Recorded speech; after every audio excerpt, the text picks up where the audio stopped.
주여 내 입술을 열어주소서. 내 입이 주를 찬송하여 전파하리이다. 주께서는 제사를 기뻐하지 아니하시나니 그렇지 아니하시면 내가 드렸을 것이라. 주는 번제를 기뻐하지 아니하시나이다. 하나님께서 구하시는 제사는 상한 심령이라. 하나님이여 상하고 통회하는 마음을 주께서 멸시하지 아니하시리이다. 아멘. 하나님 앞에 섭니다. 저의 연약한 삶을 그대로 들고 예수님의 십자가 앞에 내려놓으며 하나님의 은혜를 구하며 예배하오니 저의 예배를 받아 주옵소서. 아버지 하나님, 저희들의 상한 심령을 회복해 하시길 기뻐하시던 하나님, 예배하는 모든 심령 속에 하나님을 향하여 탄식하며 기도하는 기도에 응답해 주시고 하나님을 향하여 높이는 찬양을 흠향해 주시며 하나님 말씀의 풍성한 것으로 은혜 베풀어 예배 가운데 임하신 하나님의 은혜를 놀랍게 고백하며 누리는 귀한 예배가 되게 하여 주옵소서. 모든 말씀 예수님 이름으로 기도드립니다. 아멘. 전능하사 천지를 만드신 하나님 아버지를 내가 믿사오며 교회 아들 우리 주 예수 그리스도를 믿사오니 이는 성령으로 잉태하사 동정녀 마리아에게 나시고 본디오 빌라도에게 고난을 받으사 십자가에 못 박혀 죽으시고 장사한 지 사흘 만에 죽은 자 가운데서 다시 살아나시며 하늘 오르사 전능하신 하나님 우편에 앉아 계시다가 저희로서 산 자와 죽은 자를 심판하러 오시리라. 성령을 믿사오며 거룩한 공회와 성도가 서로 교통하는 것과 죄를 사하여 주시는 것과 몸이 다시 사는 것과 영원히 사는 것을 믿사옵나이다. 아멘. 찬송가 20장을 함께 찬양하시겠습니다.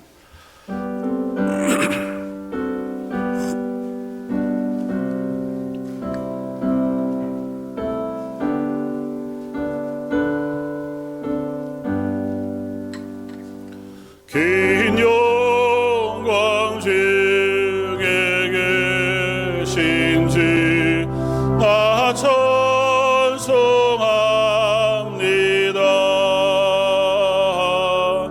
영원히 계신 주님 나 찬송합니다.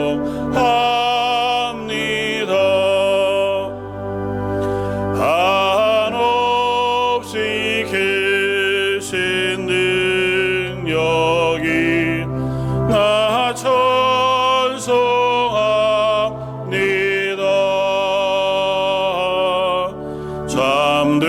잠들고 미빈 귀한 영 나 찬송합니다. 온 천지 창조하시던 이 말씀이 미소 영원히 변치 않는 주 나 믿사옵니다.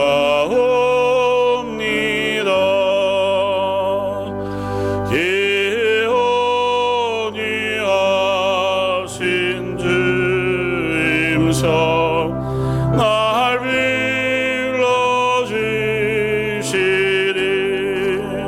오 기쁨에 품어 주시리. 나 찬송합니다.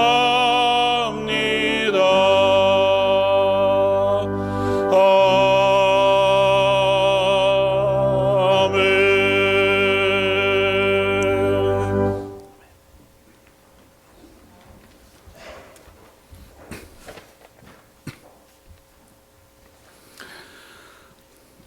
사랑의 주님 감사합니다. 귀한 주님의 날 오늘도 저희에게 생명과 건강을 주셔서 주님 앞에 머리 숙여 나오게 하시니 감사합니다.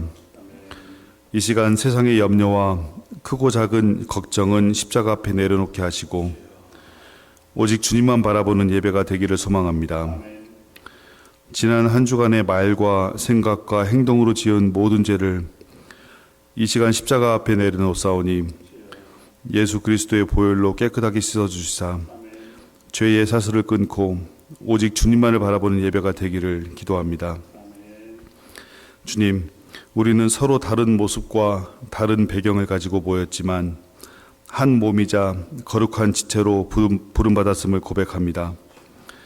만일 한 지체가 고통을 받으면 모든 지체가 함께 고통을 받고 한 지체가 영광을 얻으면 모든 지체가 함께 즐거워하느니라 하신 말씀을 기억합니다. 이웃의 아픔을 나의 아픔으로 여기며 함께 눈물을 흘리게 하시고 연약하여 넘어지는 지체가 있다면 손을 내밀어 일으켜 세워주게 하시고 말로만 사랑하지 않고 행함과 진실함으로 서로를 섬기기를 기도합니다. 주님의 일을 하면서는 교만하여 자신을 드러내지 않게 하시고 낙심하여 자신의 자리를 떠나지 않게 하시고 우리에게 맡겨진 작은 직분과 자리에서 묵묵히 충성을 다하여 각 마디를 통하여 도움을 주고받음으로 연결되고 결합하여 주님의 몸된 런던 제일장로교회를 아름답게 세워나가기를 원합니다. 다가오는 주에는 교회의 미래이자 주님의 귀한 자녀들을 위해 이번 여름 성경학교를 허락하시고 기도로 준비할 수 있게 은혜를 주시니 감사합니다. 참여하는 모든 어린이와 청소년들의 발걸음을 인도하시어 세상의 재미보다 주님의 말씀을 사모하는 마음을 주시고 선포되는 말씀과 찬양, 모든 프로그램을 통해 하나님을 만나고 평생의 삶을 이끌어갈 믿음의 고백이 시작되는 복된 시간이 되게 하여 주옵소서. 성경학교를 기도로 준비하는 사역자들과 교사들, 다양한 곳에서 함께 준비하는 손길들을 기억하시고 준비하는 과정이 지치고 힘든 시간이 아니라 큰 은혜와 기쁨의 시간이 되기를 원하며 교사와 리더들의 입술을 통해 주님의 사랑이 온전히 전해지기를 기도합니다. 주님의 귀한 사역자로 부름받은 김요한 목사님과 김경민 사모님 그리고 EM의 테리 목사님의 가정 위에 성령의 특별한 은혜와 평강을 내려주시기를 간구합니다. 주님의 일을 함에 있어서 지치고 낙심되지 않도록 그 마음과 건강을 붙들어 주시기를 간절히 기도합니다. 눈물의 기도와 헌신으로 교회와 가정을 든든히 세워오신 안디옥 어르신들 위해 오늘도 간절히 기도합니다. 세월은 흘러 육신이 연약해지고 기력은 쇠하여 가지만 가장 아름다운 석양의 노을처럼 지금 이 시간이 주님의 은혜 안에서 가장 아름답고 평안한 시간이 되기를 기도합니다. 바라옵기는 변치 않는 주님의 은혜로 강건함 또한 허락하시어 호흡하는 모든 순간에 주님이 함께 하심을 믿고 그 은혜를 찬양하는 시간으로 가득하기를 원합니다. 주님, 거룩한 주일을 맞아 경건하게 드리는 이 예배를 통해 모든 순간에 주님과 함께 호흡하게 하시고 십자가의 무한한 사랑과 용서를 서로에게 전하기를 원하며 늘 우리와 함께 하시는 예수 그리스도의 이름으로 간절히 기도드립니다. 아멘.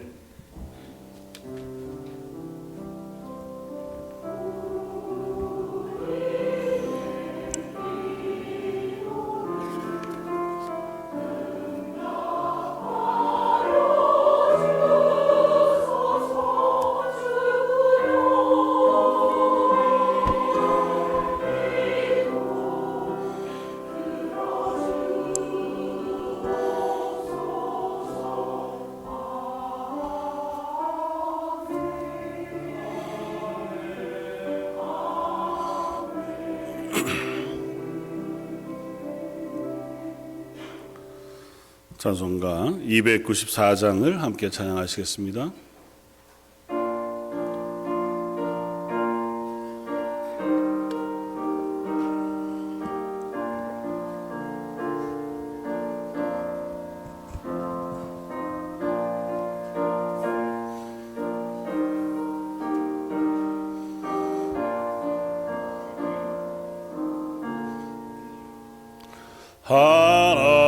하나님이 외어드린 지신인 때까지 세상 사람 사랑하리 참 사랑하리로다. 하나님이 사랑 죄악에 빠졌던 바울이까지 사랑하니 참 사랑하린가.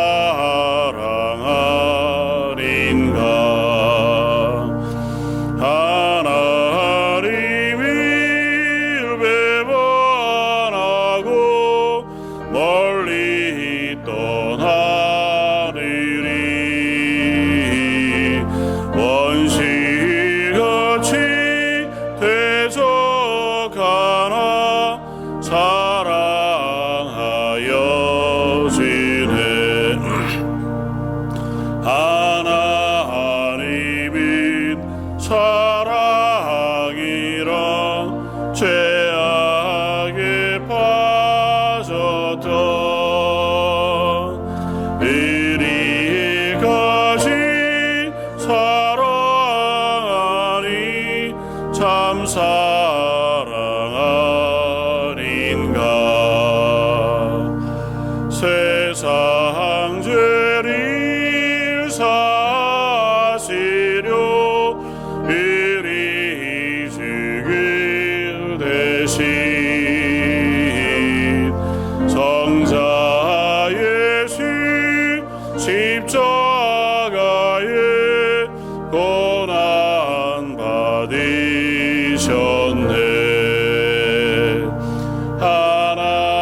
하나님은 사랑이라 죄악에 빠졌던 이리까지 사랑하니 참 사랑하린가.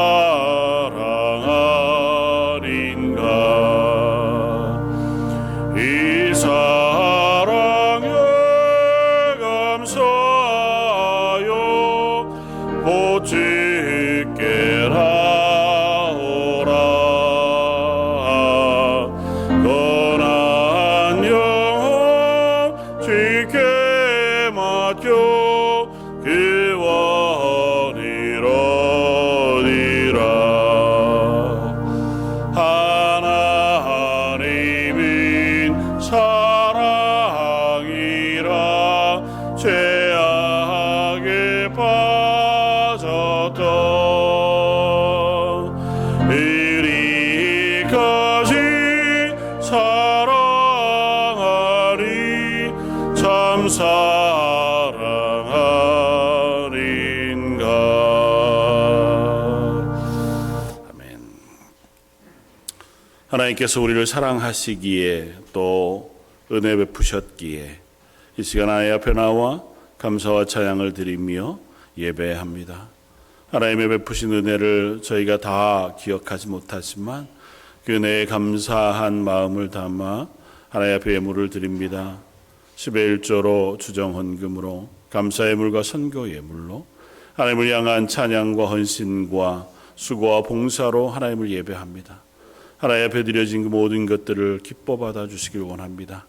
이 땅에 허락하신 것, 저희에게 청지기로 허락하신 것인 줄 알아 그 물질들을 사용할 때마다 하나님의 뜻을 기억하고 하나님의 은혜를 기억하며 쓸 수 있는 지혜를 허락하시고 가정마다 하나님을 향하여 올려드리는 기도에 응답해 주셔서 이 땅에 살아가는 삶이 하나님으로 인하여 기쁘며 감사하고 은혜로 풍족한 삶 살게 하여 주옵소서.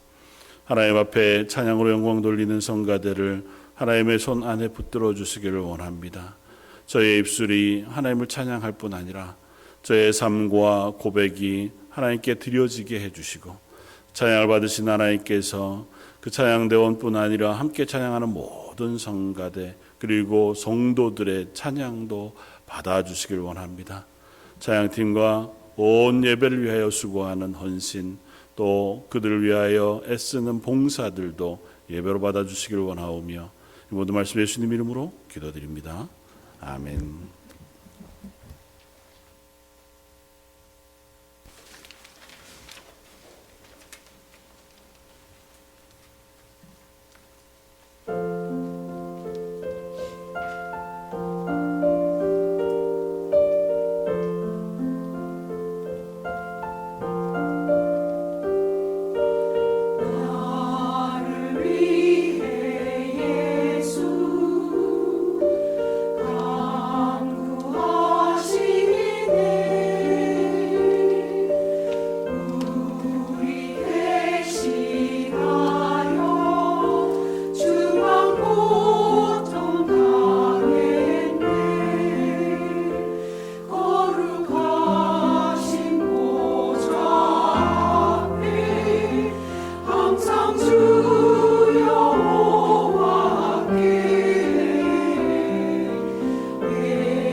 오늘 함께 나눌 말씀은 구약성경 사무엘하 12장 13절로 17절까지 말씀입니다.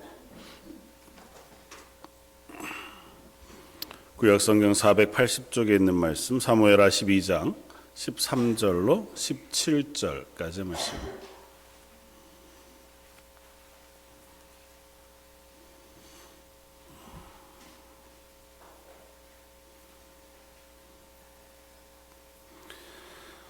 우리 차였으면 한 목소리 같이 한번 봉독하겠습니다. 다윗이 나단에게 이르되 내가 여호와께 죄를 범하였노라 하매 다윗이 나단이 다윗에게 말하되 여호와께서도 당신의 죄를 사하셨나이 당신이 죽지 아니하려니와 이로 말미암아 여호와의 원수가 크게 비방할 거리를 얻게 하였으니 당신이 낳은 아이가 반드시 죽으리이다 하고 나단이 자기 집으로 돌아가니라. 우리아의 아내가 다윗에게 낳은 아이를 여호와께서 치심에 심히 아른지라. 다윗이 그 아이를 위하여 하나님께 간구하되 다윗이 금식하고 안에 들어가서 밤새도록 땅에 엎드렸으니 그 집의 늙은 자들이 그 곁에 서서 다윗을 땅에서 일으키려 하되 왕이 듣지 아니하고 그들과 더불어 먹지도 아니하더라. 아멘. 이번 주는 하나님의 은혜에 대한 묵상들을 계속 하게 하셔서 은혜에 대한 책들을 좀 함께 읽고 또 말씀을 준비하면서 시간을 보내었습니다. 우리가 하나님의 은혜라고 하는 것만큼 익숙한 말이 없고 또 놀라운 감사의 고백이 나오는 말씀이 아닐 수 없는데 또 불구하고 계속해서 질문해 보게 되는 건 정말 그 은혜를 아는가고 하는 것에 대한 질문과 은혜 받은 사람 또 은혜를 아는 사람으로 사는 삶은 무엇이냐고 하는 질문 앞에 서게 됩니다. 그래서 말씀을 준비하면서 오래전에 이미 읽은 책이지만 지난번에도 한번 나눈 필립 얀시라고 하는 분이 쓴 놀라운 하나님의 은혜라고 하는 책을 다시 한번 읽었습니다. 그냥 자기 삶 속에 하나님의 은혜에 대한 묵상과 이야기들을 쭉 써놓은 책이어서 쉽게 읽을 수 있는데 몇 가지 에피소드들이 쭉 나오는데요. 그 챕터마다 에피소드들이 나오고 맨 마지막에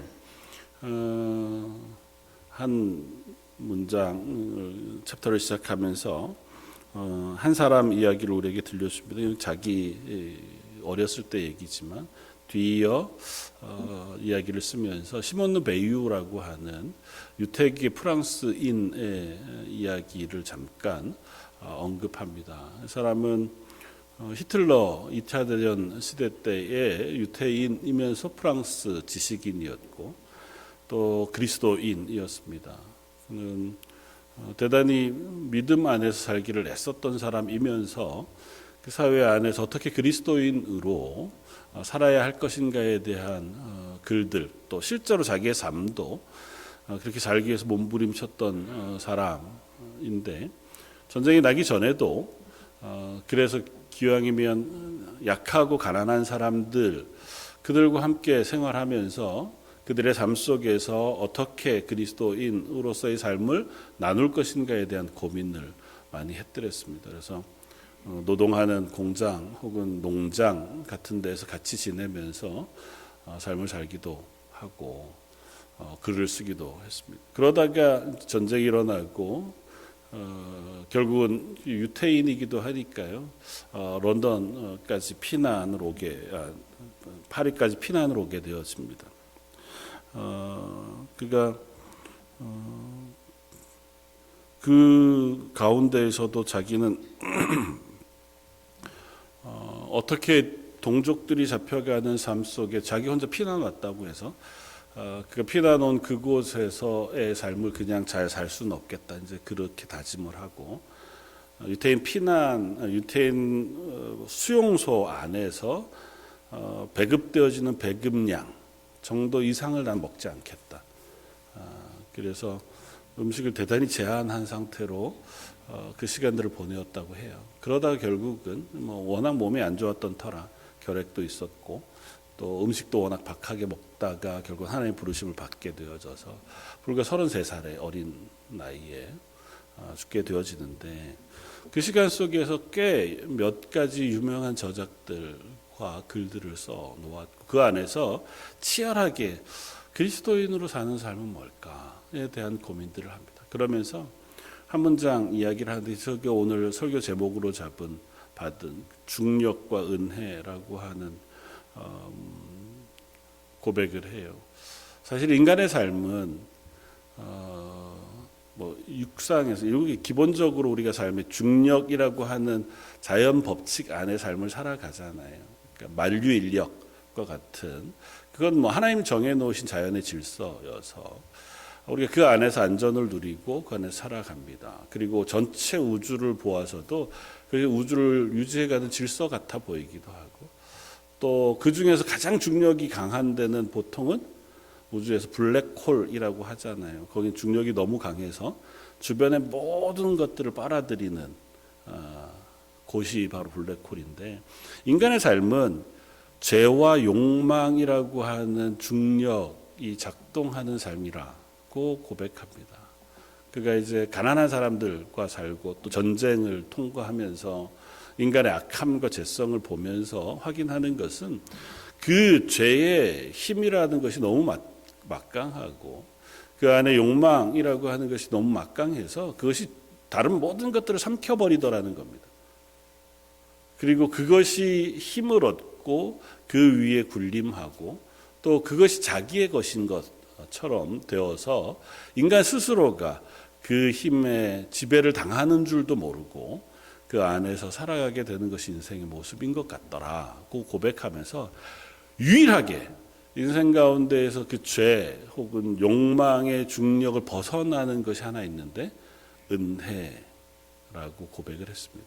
그러니까 하나님의 은혜 혹은 은혜 받은 자로서의 삶이라고 하는 것은 그 중력, 그저 세상을 당연하게 지배하고 있는 것 같은 그 죄의 힘과 욕망의 힘을 유일하게 벗어날 수 있는 방법 혹은 하나님의 방편으로 우리가 살아가게 되어진다는 거예요. 그건 첫사람 아담부터 그랬다는 거예요.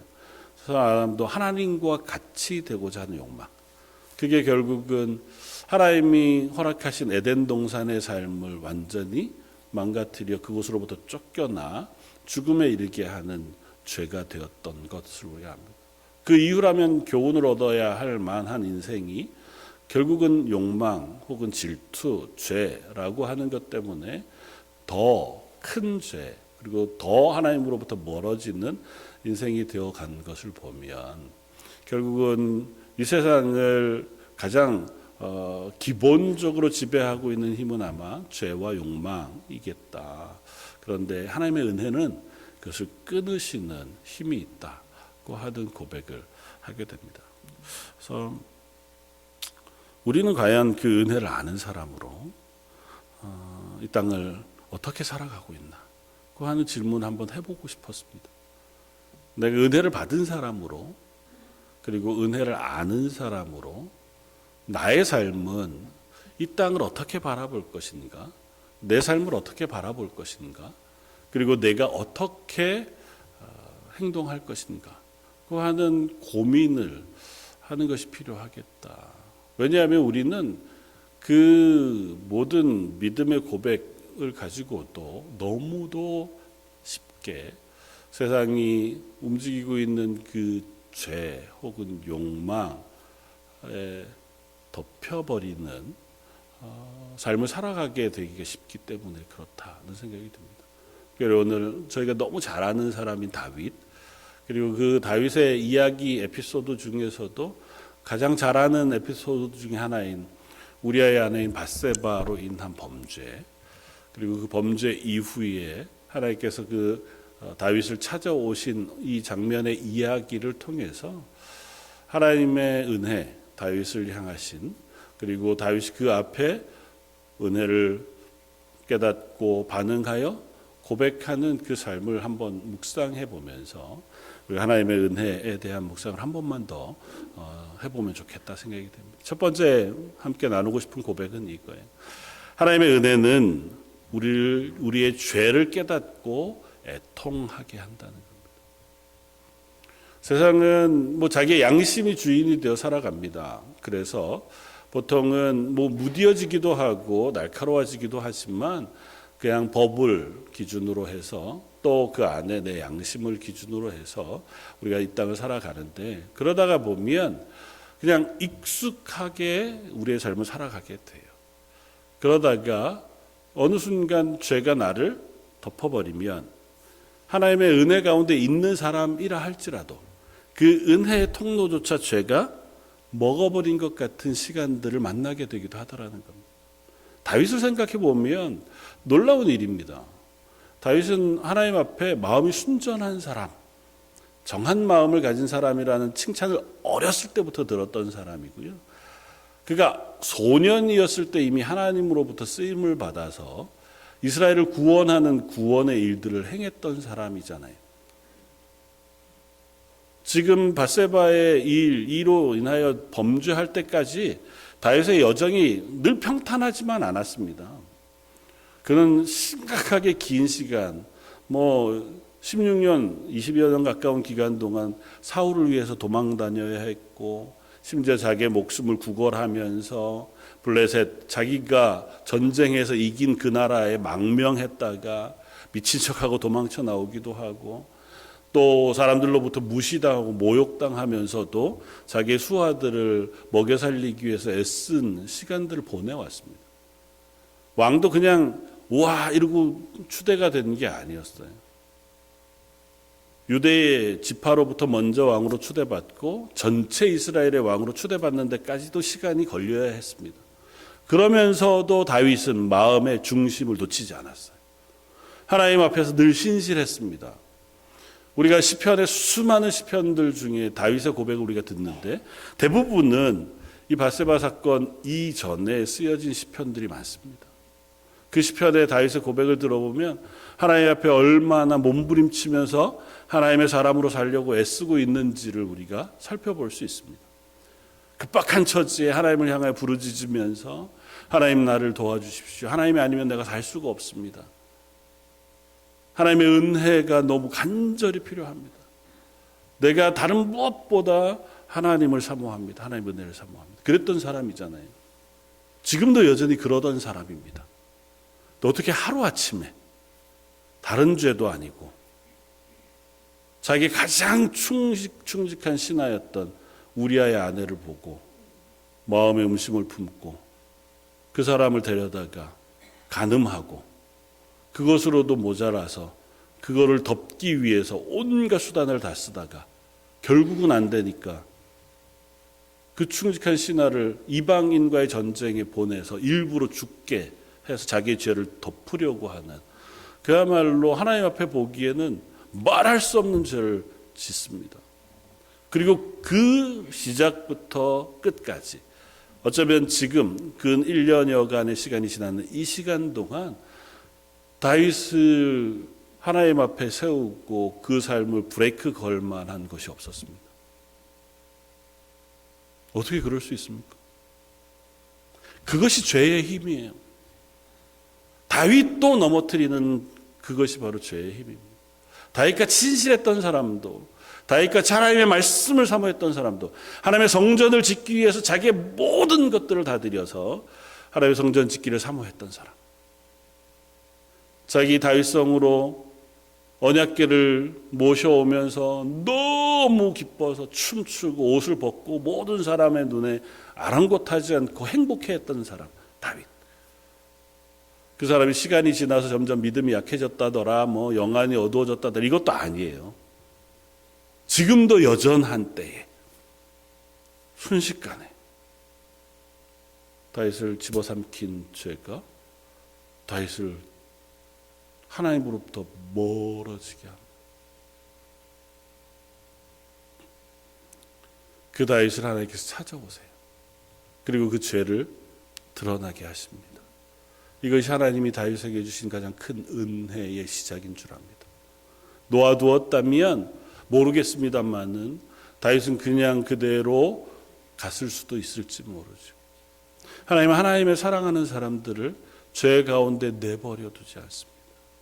죄의 힘이 너무 강력해서 모든 걸 다 덮어버리는 그 앞에 하나님은 은혜로 그 죄를 끊으시고 그 자리에서 하나님 앞에 놓으시는 은혜를 베풀어 주신다는 거죠. 하나님 선지자 나단을 보내십니다. 그리고 나단으로 통하여 다윗에게 얘기하게 하세요. 1절에 여호와께서 나단을 다윗에게 보내시니 그가 다윗에게 가서 이야기합니다. 그러면서 먼저는 한 비유로 어떤 딴 사람 이야기하듯 해요. 그 이야기를 듣고 다윗이 여전히 올바른 판결을 합니다. 다시 말하면 다윗은 범죄했으나 여전합니다. 율법대로 재판할 줄 알았고요. 하나님의 말씀대로 이스라엘을 다스릴 줄 알았습니다. 여전히 전쟁을 지휘할 힘이 있었고 지혜로웠습니다. 도덕적이었고 신하들 앞에서 좋은 왕이기도 했습니다. 문제는 하나님의 말씀을 나를 향한 말씀으로 들을 귀가 없었어요. 이 이야기를 들어서 이게 얼마나 잘못된 죄인지를 스스로 판단할 수 있었습니다. 그런데 그게 내 얘기인지는 몰랐어요. 하나님의 은혜는 말씀을 듣고 그것이 나에게 하시는 말씀인지 깨닫게 하시는 데 있습니다. 오늘 본문 앞에 7절에 나단이 다윗에게 이르되 당신이 그 사람이라. 이 말씀대로 네가 잘 판단했다. 그런데 이 말씀은 그 사람 누구 제3자에게 하신 말씀이 아니라 당신에게 하나님이 하신 말씀이라고 말씀해요. 그리고 다윗은 그걸 자기에게 하신 말씀으로 깨닫습니다. 이것이 하나님의 은혜인 줄 믿습니다. 여러분들이 수없이 많은 말씀을 듣습니다. 성경도 열심히 읽으시는 줄 압니다. 아마 오래 신앙생활 하신 분은 들은 설교만 해도 뭐 성경 전체 내용을 거의 다 들었을 만큼 들으셨을지도 모르죠. 뭐 저는 더 합니다. 태어나서 교회 안에 태어나서 평생을 교회 안에 자랐고 또 아버님 서재에 감사하게도 엄청나게 많은 책들이 있어서 어려서부터 그 책들을 통해서 하나님의 말씀들을 가까이 접할 수 있는 기회들이 늘 있었고 심지어 목회자가 된 이후로 근 30년 동안 설교도 꽤 많이 할 수 있는 기회를 하나님 허락하셔서 뭐 심할 때는 일주일에 20번, 10번 지금도 거의 일주일에 10번 가까운 설교를 하니까요. 그러면서 하나님의 말씀을 묵상하고 읽고 전합니다. 문제는 그 모든 순간에 그 말씀을 하나님이 나에게 하시는 말씀으로 듣느냐는 겁니다. 저 말씀을 준비하면서 스스로에게 자문해 봅니다. 아름다운 말씀을 전할 수도, 전 능력이 없어서 그게 잘 안 됩니다만은 그럴 수도 있고, 말씀을 잘 준비해서 전하면 막 성도들이 눈물을 흘리면서 감동을 받을 수 있는 설교를 할 수도 있는지 모르지만, 그 말씀이 나를 향하신 하나님의 말씀으로 깨닫지 못하면, 나를 향하신 하나님의 말씀으로 들리지 않으면 그냥 좋은 드라마 한 편을 만드는 것과 보는 것과 듣는 것과 조금도 다르지 않습니다. 여러분들은 하나님의 말씀을 어떻게 들으십니까? 여러분들은 하나님의 말씀을 들을 때 이 말씀이 나를 향하신 하나님의 말씀인 줄 깨달을 수 있는 은혜가 있기를 바랍니다. 사실은 참 어렵습니다. 우리는 그렇게 대단한 존재들도 아니고, 그렇게 하나님의 말씀을 온전히 깨달을 수 있는 지식이 있는 사람들도 아니. 다윗도 그랬는데요. 우리야 하물며. 그래서 말씀을 들었을 때 나에게 하신 말씀인 줄 알고 그것 때문에 애통해하는 건 전적으로 하나님의 은혜예요. 다윗에게 말씀하십니다. 이스라엘의 하나님 여호와께서 이와 같이 이르시기를, 내가 너를 이스라엘 왕으로 기름 붓기 위하여 너를 사울의 손에서 구원하고 내 주인의 집을 내게 주고, 쭉 하나님이 다윗에게 하신 말씀들을 하세요. 그리고 11절에 10절에 9절에 죄송합니다. 그러한데 어찌하여 내가 여호와의 말씀을 없인 여기고 나 보기에 악을 행하였느냐고 말씀해요. 네가 하나님이 주시기로 작정한다면 뭐든지 주실 것이고, 네가 원하기만 한다면, 필요하다고 얘기하면 하나님 주시기도 했을 것인데 왜 하나님의 말씀을 어기고 악을 행하였느냐 고 지적하세요. 그리고 그 말씀들을 다 하신 이후에 다윗이 말합니다. 13절, 다윗이 나단에게 이르되 내가 여호와께 죄를 범하였노라. 이것이 다윗이 하나님의 은혜 받은 사람의 증거인 줄 압니다. 적어도 다윗은 그 말을 듣고 바로 깨달았습니다. 그가 이전의 시간을 어떻게 보내었는지 다 모르겠습니다. 그가 이전에도 알았는지, 이전에도 알았지만 침묵했는지, 이전에도 모른 척했는지는 모르지만 적어도 하나님의 말씀이 그에게 들리고 그것이 나에게 주신 말씀인지 깨달았을 때 그는 자고 오면 하지 않고 아멘, 제가 죄인입니다 라고 자기의 죄를 하나님 앞에 내려놓을 수 있는 은혜가 있었습니다. 저 여러분들에게도 그런 은혜가 있기를 원합니다. 말씀을 읽을 때마다 그냥 우리가 죄를 막 고백한다고 해서 그게 은혜의 방편은 아니에요. 남들 앞에서 나는 이런 죄도 지고 저런 죄도 지었었어, 그게 아니고요. 하나님의 말씀 앞에, 그 하나님 앞에 내가 어떤 사람인지를 깨달아 알 수 있는 것, 그래서 하나님을 찾을 수밖에 없는 것, 그래서 하나님의 긍휼을 구할 수밖에 없는 자리에 서는 것, 그것이 바로 은혜입니다. 그래서 은혜 받은 사람은 하나님의 긍휼을 구할 수밖에 없어요. 내가 누군 줄 알거든요. 내가 어떤 사람인지 압니다. 어쩌면 다윗은 자신만만했을 수 있죠. 이제껏까지 믿음으로 잘 살아왔으니까요. 승리했습니다. 모든 전쟁을 하나님 승리하게 하셨어요. 우리아의 아내의 일로 범죄할 때에도 전쟁 중이었습니다.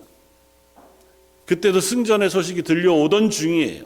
그러니까 하나님이 다윗으로 하여금 늘 승리하게 하시는, 그야말로 하나님 앞에서의 성공하던 자리였습니다. 그럼에도 불구하고 하나님께서 말씀하시는 것을 듣고 내가 하나님의 은혜가 필요한 사람이구나, 하나님의 긍휼이 필요한 사람이구나를 깨닫게 되어졌다는 겁니다. 저 여러분들도 하나님의 은혜가 필요합니다. 하나님의 은혜 없이 이 땅을 살아갈 수 없습니다. 나 스스로를 돌아보아 하나님의 은혜를 사모하는 자리에 설 수 있는 저와 여러분들 되시기를 주님의 이름으로 축원을 드립니다. 두 번째는 그렇게 하나님의 은혜를 통해서 나를 돌아볼 수 있는 사람들, 그 사람들에게 부어지는 또 다른 은혜의 방편은 징계를 통해서도 부어진다는 사실을 기억했으면 좋겠습니다. 사실 오늘 말씀은 조금은 어렵고 의아스럽습니다. 사실은 15절로 하나님의 말씀이 끝이 나면 물론 그 앞에 이제 언급이 있기는 합니다만 그래도 우리가 아멘 이렇게 받아들이는데 어려움이 없을지 몰라요. 근데 분명히 하나님이 말씀하셨고 다윗이 그 앞에 반응하여 회개합니다. 하나님이 그를 용서하셨어요. 그런데 하나님 뭐라고 말씀하십니까? 이 일로 말미암아 여호와의 원수가 크게 비방할 거리를 얻게 하셨으니 당신이 낳은 아이가 반드시 죽으리라.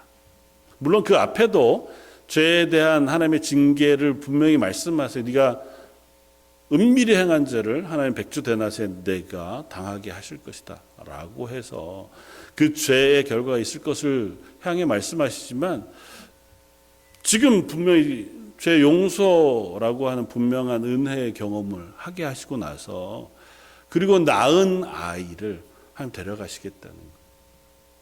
그리고 실제로 아이가 낳자마자인지는 잘 모르지만 하나님이 그 아이를 치십니다. 16절에 우리아의 아내가 다윗에게 낳은 아이를 여호와께서 치심에 심히 앓는지라.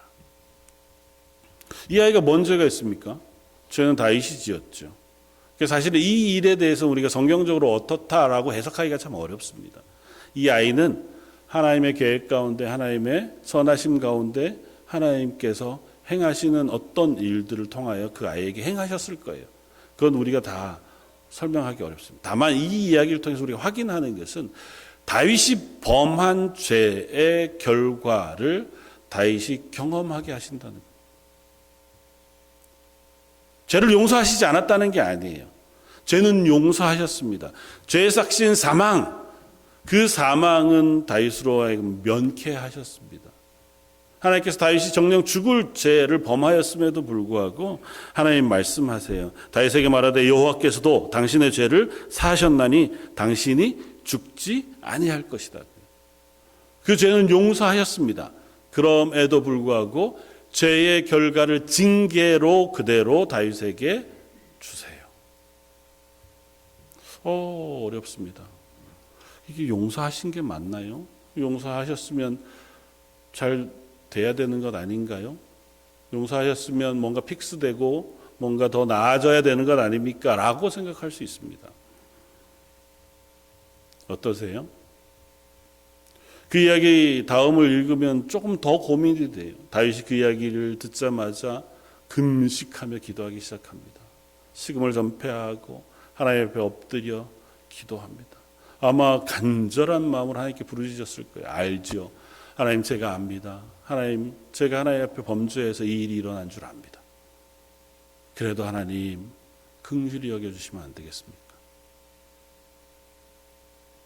그가 식음을 전폐하고 나이 많은 신하들이 그에게 가서 그를 일으켜 세우려고 해도 안 됐다고 하는 얘기는 그야말로 그가 제일 다윗을 의지할 만하고 다윗이 의지할 만한 사람들이 가서 얘기했을 거 아니에요. 이러다 죽습니다. 왕이 이러면 안 됩니다. 힘을 좀 내십시오. 전혀 반응하지 않았던 하나님 앞에 간절히 기도합니다.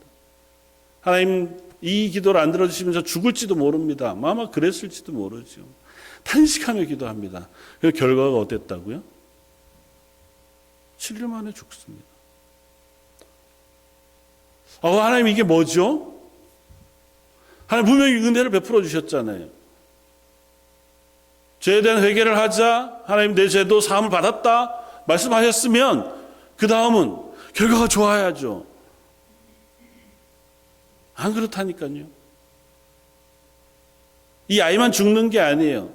앞서 하나님이 하신 말씀을 나중에 결국은 압살롬 때 다시 경험하게 됩니다. 여호와께서도 이와 같이 이르시되 보라 내가 너와 너의 집에 재앙을 일으키고 내가 내 눈앞에서 내 아내를 빼앗아 내 이웃에게 주리니 그 사람들이 내 아내들과 더불어 백주에 동참하리. 너는 은밀히 행하였으나 온 이스라엘 앞에 백주의 이 일을 행하리라. 실제로 이 일이 일어납니다. 그러니까 죄의 결과는 다윗에게 고스란히 일어나요. 그럼 이게 은혜가 아니잖아요. 용서하신 게 아니죠. 죄의 대가를 다 치렀는데요. 뭐. 그러면 난 죄도 짓고 죄도 대가를 다 치렀으니 뭐 그런가요? 아니요, 그렇지 않습니다. 하나님은 다윗을 용서하셨습니다. 그 죄로 인하여 죽을 그 죄를 용서해 주셨습니다. 그의 죄에 대한 책임을 물으시는 게 아니에요. 죄의 책임을 물어 그로 하여금 이렇게 어려운 일을 당하게 하시는 게 아니라 죄가 만들어낸 결과가 무엇인지를 그로 하여금 보게 하시는 거예요. 그리스도인도 마찬가지예요. 하나님의 은혜로 우리가 구원을 얻습니다. 그리고 하나님께서 우리를 보호하세요. 우리의 삶을 지키신다고 약속하십니다. 그럼에도 불구하고 우리 때로는 범죄할 수 있어요. 실패할 수 있습니다. 하나님 앞에 회개하고 하나님의 긍휼을 구할 때 하나님 우리를 용서하시고 우리를 회복시키세요. 그래도 그 죄의 결과의 상처를 우리가 마주하게 될 때가 있습니다. 그리고 그게 은혜인 줄 아십시오. 너무 어렵지만 왜 그렇게 하시기로 하나님 말씀하시냐 하면 그렇게 함으로 첫 번째는 14절에 이 일로 말미암아 원수가 크게 비방거리를 얻게 되었다고 하는 그 사실을 하나님께서 고치시기를 원하세요. 하나님은 선하시잖아요. 하나님 공의로우십니다. 하나님은 당신을 속이시지 않아요. 하나님은 정직하십니다. 하나님은 신실하세요. 하나님은 결코 이때는 이렇고 저때는 저러신 하나님이 아니세요. 항상 동일하십니다. 심지어 하나님이 사랑하는 자녀들에게도 동일하세요.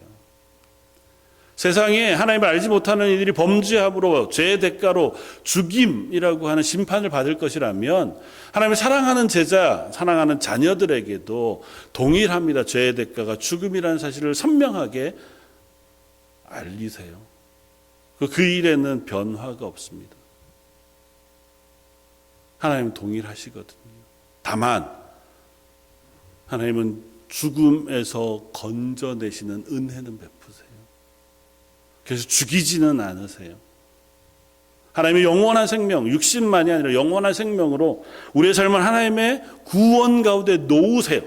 그러나 제 결과가 분명히 어떤 놀라운 일들을 행하는지를 보게 하세요. 그래서 사람들로 하여금 거룩하신 하나님이 자기의 사랑하는 사람들에게도 그 죄를 그냥 내버려 두시지 않고 징계하시는 하나님이신 것을 보게 하십니다. 그게 첫 번째 이유예요. 세상이 그래서 하나님은 너무 이상해 라고 말하지 못하도록, 하나님만 믿으면 모든 게 잘 돼, 그렇지 않다는 사실을 하나님께서 선명하게 드러내세요.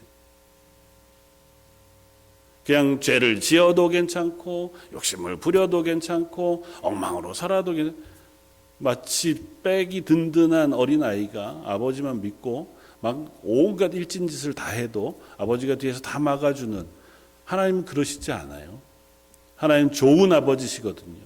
내 아들이 잘못하는 것을 혼냅니다. 그래서 바른 아들이 되기를 바라셔요. 하나님은 우리가 성화되기를 바라십니다. 성공하기를 바라시지 않아요. 하나님 우리가 하나님 뜻 앞에 바로 서기를 바라십니다. 그래서 우리가 범죄했을 때 그 죄를 용서하세요. 회개하면. 그러나 죄의 결과가 얼마나 무서운 결과를 초래하는지를 우리를 깨닫게 하셔서 다시는 그 죄로 돌아가지 않도록 우리를 교훈하기를 원하세요. 이게 두 번째 징계의 의미입니다. 우리는 다 양 같아서 그릇 행한다고요. 양들을 바르게 할 수 있는 방법은 뭘까요? 울타리를 두거나 양치는 개를 풀어서 절로 가면 막 멍멍 짖고 막 그를 못 가게 막 위협하고, 그래서 어떻게 해요? 낭떠러지로 안 떨어지게 하는 거예요. 그래서 계속 그러다가 보면 울타리를 보면 이리로 가면 안 되는구나. 뭐 좀 그중에 성질이 고약한 애들은 어떻게 해요? 무시하고 넘어갔다가 낭떠러지에 떨어져서 다리가 한번 부러져 보면 그 다음에는 좀 덜 하겠죠. 우리는 다 양 같아요. 우리는 범죄하고 그 결과가 무엇인지 봐야 적어도 그 죄를 무서워합니다. 다윗에게 이에 대한 결과가 분명하기에 다윗은 다음부터는 아마 하나님 앞에서 이 간음하는 여인으로 인한 죄에 대하여 훨씬 더 조심할 수 있는 사람이 되었을지 모르겠습니다. 하나님 그렇게라도 우리를 고치고 싶어 하세요. 우리를 죄에 그냥 내버려 두시지 않고 죄로부터 이기게 하시길 원하십니다. 다만 우리가 그 사실을 아는 데는 참 어렵다는 거죠. 여러분들 이 사실에 아멘 하실 수 있으세요? 쉽지 않잖아요. 근데 우리가 그 사실을 들으며도 아멘 할 수 있는 유일한 근거가 있습니다. 그게 뭘까요? 예수 그리스도의 십자가예요. 우리의 그 죄를, 그 결과가 이토록 참혹한 그 죄를 하나님이 나에게 책임지우시지 않고 예수 그리스도에게 책임지우셔서 십자가에서 그 생명을 버리시기까지 그 죄를 사해 주셨다고 하는 사실을 우리가 알기에 이 정도의 결과, 이 정도의 아픔, 이 정도의 징계를 능히 이해할 수 있는 거예요. 하나님은 나를 때리더라도 죽이시지는 않는구나. 나를 고난에 두시기는 하셔도 나를 버리시지는 않는구나. 내가 이해할 수는 없지만 이 상황에 두시는 걸 그래도 하나님은 여전히 나를 향한 구원과 사랑은 포기하지 않는 하나님이시구나를 우리가 예수 그리스도의 십자가를 붙들고 알게 되는 거예요. 그래서 예수님의 십자가가 은혜의 십자가가 되는 겁니다. 우리가 어떻게 알겠어요? 우리가 어떻게 그걸 다 깨달을 수 있겠습니까? 그 사실을 우리가 수없이 들어도 수없는 시간 동안 그 사실에 대해서 우리가 묵상해도 여전히 우리의 고백 안에 온전하게 예수 그리스도의 십자가가 나의 은혜의 시작의 자리구나 라고 하는 사실을 우리가 온전히 고백 못할지도 몰라요.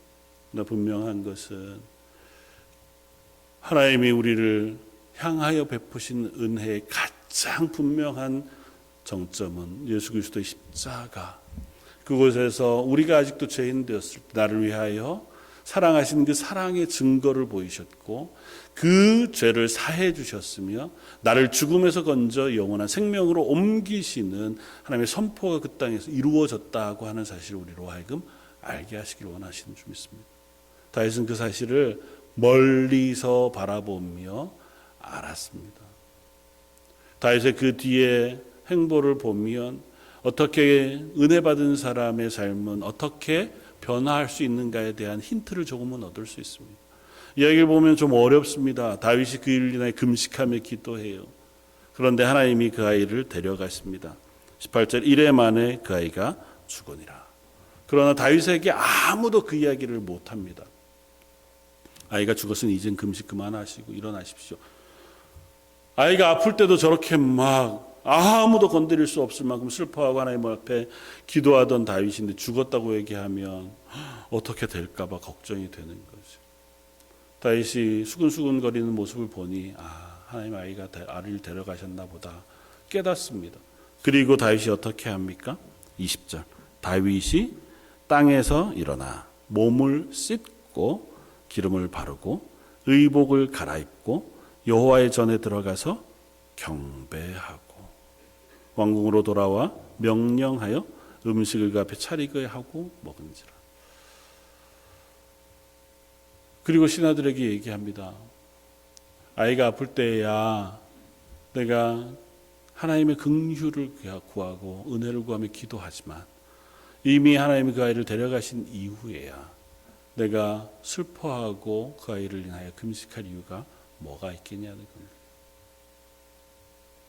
하나님이 결론을 내셨으니 내가 할 일은 받아들이는 것 밖에는 없다는 사실을 인정하고 있는 겁니다. 제 결과가 무엇인지 알아요. 하나님이 이미 말씀하셨으니 아마 분명히 아이를 데려가실 것인 줄 알았습니다. 그럼에도 불구하고 내가 하나님께 기도하는 것은 하나님께 긍휼을 구할 수 있는 마지막 기회이기 때문에 그래요. 얼마나 하나님을 향하여 울며 기도했겠습니까? 하나님 제재 때문에 이 아이를 데려가지 말아 주십시오. 차라리 저를 아프게 하시든 제게 그 책임을 물으셔도 이 일만큼은 하나님께서 긍휼을 베풀어 주시면 안 되겠습니까? 하나님 그 기도를 안 들으셨다고. 이 일 때문에 하나님이 이방인들 앞에 하나님 불공평한 하나님이라고, 하나님 공의롭지 않다고 하는 이야기를 듣기 원치 않으셨어요. 백성들 앞에 다윗은 하나님 편애하신다는 얘기를 듣고 싶어 하시지 않으십니다. 하나님 백성에게 공의로우시면 다윗에게도 공의로우시고 이방인에게도 공의로우신 하나님이라는 사실을 선포하기를 원하세요. 하나님 사랑하는 나라 이스라엘과 남쪽 유다도 결국은 그래서 아수르와 또 바벨론에 의해서 멸망하게 하시는 거예요. 아무리 사랑해도 하나님을 떠나 범죄하면 하나님께서 그들에게 징계를 내리시는 하나님이신 것을 온 세상에게 증명하시기를 원하세요. 그게 하나님의 선하심이에요. 그러나 하나님은 그 징계로만 끝내시지 않아요. 징계는 반드시 고치시고 회복하시는 약속 안에 주어져요. 다윗은 그걸 알았습니다. 그래서 하나님의 긍휼을 구하며 기도하지만 이 아이를 데려가셨을 때 이게 하나님의 선하신 뜻인 줄 알고 하나님께 감사합니다. 그가 옷을 다시 갈아입고 하나님의 성전으로 가서 먼저 경배합니다. 예배해요. 하나님 이게 하나님의 뜻이라면 하나님 제가 그 뜻 안에 이해하게 하시고 순종하게 해주시기 바랍니다. 아마 다윗의 예배였을 겁니다. 얼마나 놀라운 수준의 예배를 받으신 것인지 모릅니다. 하나님 저와 여러분들에게도 그 고백을 받으시길 원하시는 줄 압니다. 우리는 여전히 그 길을 가는 중이지만 여전히 우리는 그것 앞에 아파하고 이해 못하는 사람인 줄 알지만 그래도 하나님 우리 입술 안에서도 하나님 제가 이해 못한다고 해서 하나님의 선하심이 바뀌지는 않는다는 사실을 제가 고백합니다.